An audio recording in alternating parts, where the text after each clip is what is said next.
going to be talking about setting realistic goals. This is going to be building off of what both Jessica and Mary talked about just moments ago, with some from a slightly different direction, which is sort of thinking about how to set realistic goals for yourself as an instructor as you move your courses from in-person on-site courses to online courses. So the kind of subtitle here is sort of a way to try to capture possibly some of the overwhelming sense that there's like lots of stuff you can do, but that, you know, you can't do it all. At the same time, there's also a sense of like, you can't do nothing, right? Like online courses that are effective have to be really intentionally designed. And so I'll be talking about just some questions that I've been asking myself as I think through how I'm hoping to transition one of my courses from an in-person course to an online course. And so that's what I'll be talking about. Is just 3 basic questions I'm going to introduce folks to, and they're very simple questions. I don't know that we're asked to do this enough, but when you actually start thinking about what you're pretty good at, I think what you realize is that you're pretty good at a lot of things, and that in fact we all have to be pretty good at a lot of things as a teacher to survive at a liberal arts college.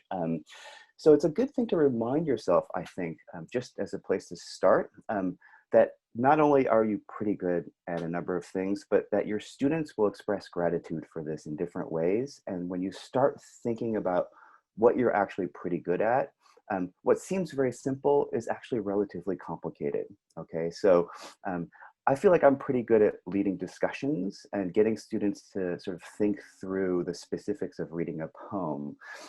When I look at, for example, my student evaluations or even emails that I get, or thank you notes from students, things that students express gratitude for, what I realize is that what seems like a very in-class-based activity is actually something that extends well outside of class, right? That in fact, in order for students to get pretty good at reading a poem, I'd actually need to do a lot of stuff that's outside of class as well. That could be meeting with them in office hours, that could be exchanging ideas over email, etc. So this first question is just designed to get you to sort of think a little bit about what is it that you do specifically in your classes that you really want to prioritize for this transition to online learning. There's 2 ways to think about it. The first one I suggested is just to think about what your students express gratitude for. The second way to sort of think about it is something like, how would I describe my most effective teaching practice, right? And again, given that we all do a lot of stuff, both in and out of classes, one thing that I, at least personally, am realizing is that I'm not going to be able to do all of that stuff in the same way when I move my classes online. So how can I really pinpoint maybe the 2 or 3 things that I really, really want to do that I do in person, and how am I going to get that online? How does what I'm pretty good at help my students get pretty good at something? And again, there are sort of lots of ways to kind of think through this question. When I'm thinking about it in terms of transitioning this poetry class to an online class, there's both a general way to approach this question and a very specific way. And I think so just some of the examples, and I'm going to scroll back through the chat here just to give you. So I think oftentimes we feel like, what do I want my students to get pretty good at? I think, and what am I pretty good at? I think we tend to sort of float at this sort of relatively abstract level. So for example, Christina at home, who's my colleague here at Scripps, teaches math, has written that she's good at connecting concepts to applications in other areas of study. I know from witnessing this that the reason that, Christina, you're able to do this is because you spend 5 hours a day sitting with small groups of students in the lobby of Miller explaining those concepts, right? So so there's the general thing of yeah, I'm pretty good at explaining concepts. There's the very, very specific thing of here's how what I'm pretty good at can help students get pretty good at something. And so I actually think that it's really important to not just float at the general level as you're hoping to transition your classes, but to sort of think, and here's the second part of this question, something like, how does my teaching help my students get good at something in course-specific contexts, right? And this is a kind of pushing yourself to not just think about your learning goals for your students, but then this can really help, I think about what your own teaching goals are for yourself as you transition to the online structure, right? So um, I do want my students to get pretty good at knowing how to read literature carefully, thoroughly, critically, et cetera, with the goal of interpretation and appreciation, all of those things, right? Um, but when I think about the course specific context, right? I'm teaching post-war American poetry from 1950 to 1990, roughly. I want to transition this class to an online class. Um, what do I want my students to get pretty good at? And when I'm teaching them these skills in discussion, what am I showing them? It's much more direct and specific, right? So it would be something like, I want my students to get pretty good at reading literature generally, but in this class, right, I want them to, for example, be able to identify and understand figures of speech, right, including metaphor, metonymy, et cetera, et cetera. I want them to be able to recognize poetic forms, such as sonnet, sestina. I want them to be familiar with metrical forms and rhythms. I want them to understand what an iambic pentameter is, right? I want them to know the difference between denotative and connotative readings, right? I want them to be able to sort of suggest both line level and poem level interpretations of poetry. And as I think about what I'm pretty good at and what I want them to get pretty good at, what I realize, of course, is that because I'm pretty good at this stuff, I can look at a poem and do this. When we have discussions together, I'm pretty good at modeling these engagements for my students. As we're going through poems together in person.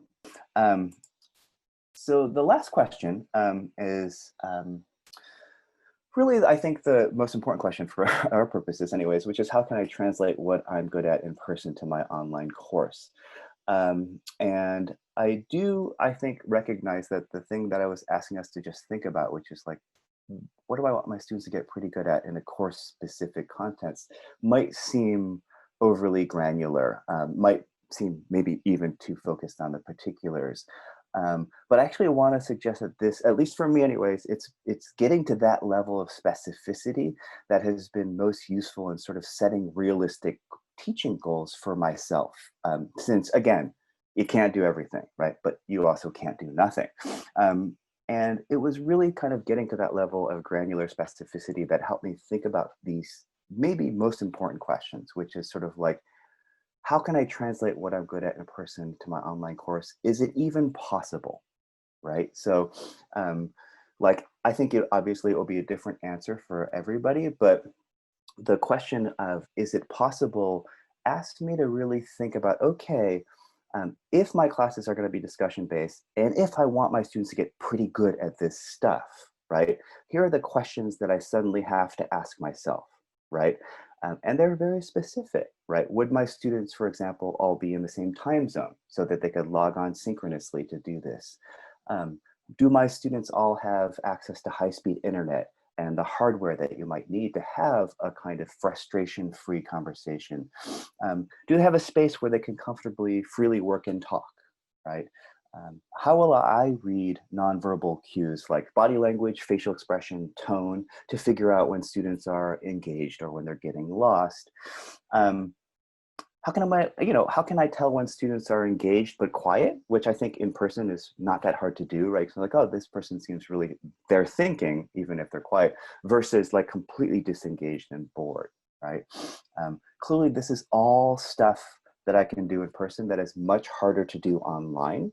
And when I'm thinking about the question of whether this is possible, I suddenly have to think, of course, much more intentionally about, right, these questions of access and equity, right? How will I ensure that all of my students can actually have access to this kind of discussion-based learning if it's entirely online? Obviously, this is going to more adversely affect certain populations of students, right? So first generation students, students of color, students for whom English is a second language, et cetera. And these are things that I think in an in-person class, I don't know that we're actually thinking as much about.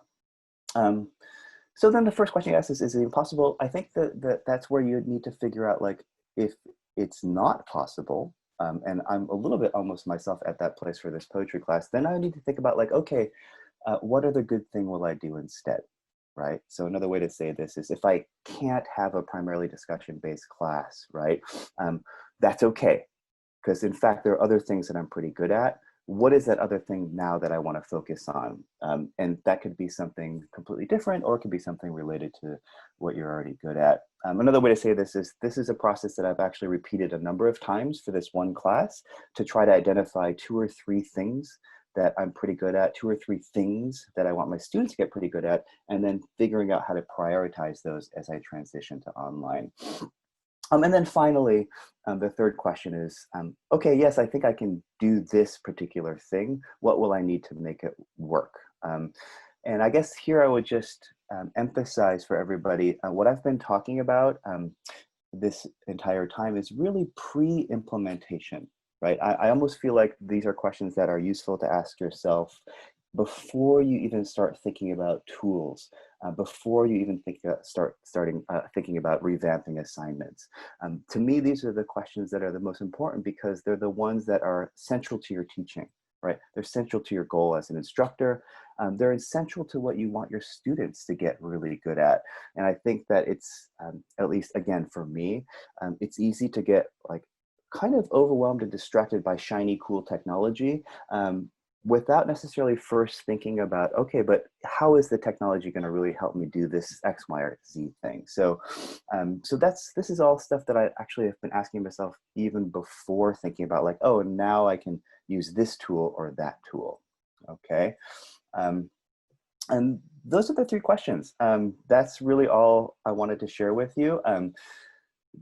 The final stage for me, at least in this, is to just think about sort of a rinse and repeat process, right? Which is like, after I've done these 3 questions, what else am I pretty good at? What else do I do in this class? And again, I've been trying to sort of do this so I can come up with at least 2 or 3 goals for each particular class, and how those 2 or 3 goals connect to my own teaching goals, right?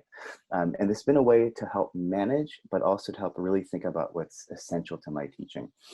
The last thing I want to note, and I promise I'm done, is that it's, I think, important to sort of stick with what you're good at, or at least what you think you're good at, right? I think going online, it doesn't feel to me like you need to change what you're good at. I think it really means you have to change how you're good at it, right? So I'm pretty good at discussion leading. I just need to change how I do that. And so I need a more expansive understanding of what makes a good discussion in an online class.